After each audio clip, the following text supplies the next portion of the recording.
Salut, c'est Clément. Je suis toujours à Komodo, qu'on appelle aussi Jurassic Park, parce que certaines des scènes ont été tournées ici, et aussi parce que les derniers dinosaures, les dragons de Komodo, vivent ici. Et dans cette vidéo, je vais vous parler de l'idée que les filles aiment les connards, et plus précisément, je vais vous dire d'où ça vient cette idée-là, et surtout comment vous allez pouvoir tirer votre épingle du jeu. Alors déjà, ce qu'il faut savoir, c'est que cette idée, déjà, parce que souvent on voit des filles avec des mecs un peu durs, des mecs qu'on pourrait qualifier de connards, on s'imagine que c'est parce qu'ils sont connards qu'ils ont ces filles-là.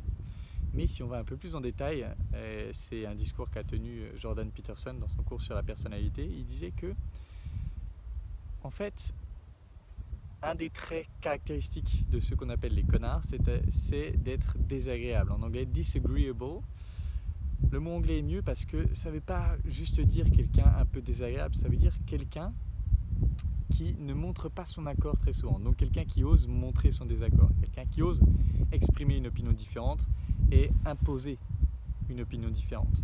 Et en fait, on a observé lors d'études cliniques, enfin pas moi évidemment, mais ils ont observé lors d'études cliniques que le critère de personnalité disagreeable, donc on va dire désagréable, même si comme vous l'avez compris c'est plus compliqué que le sens du mot français, ils ont pu observer que ce trait était un prédicteur de succès financier et de statut social. C'est-à-dire que les gens qui sont désagréables vont avoir plus de chances de réussir professionnellement et donc financièrement. Et en l'occurrence, la réussite sociale et financière, ça, c'est un critère qui génère de l'attirance. Pourquoi? Parce que ça touche à nos instincts primitifs de besoin de protection. Le statut social et la situation financière, aujourd'hui, sont des signes de protection. Donc, ça va être attirant.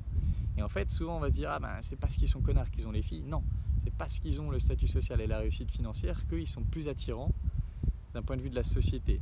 Et il se trouve juste qu'ils ont souvent associé ce critère connard. Mais attention, un truc que je répète souvent, les filles, ça n'existe pas. C'est-à-dire toutes les filles dans un même sac qui aiment les mêmes choses, ça n'existe pas.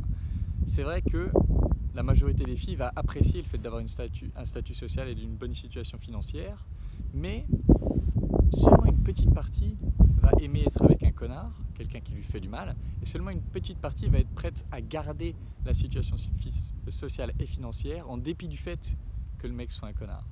En fait, les filles vont bien plus préférer un mec qui a un statut social, une situation financière, mais qui est aussi quelqu'un de chaleureux.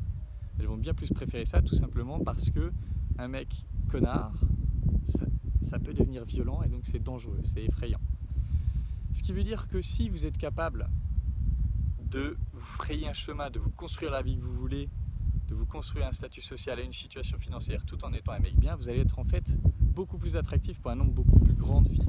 Ce que ça veut dire, c'est que si vous n'êtes pas un connard, ne forcez pas le mouvement, ne faites pas le mec qui est un connard. Si vous êtes quelqu'un de bien, jouez cette carte à fond, mais mettez beaucoup d'énergie au fait de créer une vie qui vous plaît vraiment. Mettez beaucoup d'énergie dans le fait de vous créer une situation solide. Et comme ça, vous ferez d'une pierre deux coups. Vous aurez les attributs qu'on attribue aux connards, c'est-à-dire une situation financière et un statut social et une capacité à s'imposer, mais vous aurez aussi le côté chaleureux qui va faire de vous quelqu'un de beaucoup plus attirant en termes de situation familiale. Voilà, j'espère que cette vidéo pourra vous aider. Je vais m'arrêter parce qu'il commence à pleuvoir fort et en attendant la prochaine vidéo, je vous embrasse et je vous dis à bientôt.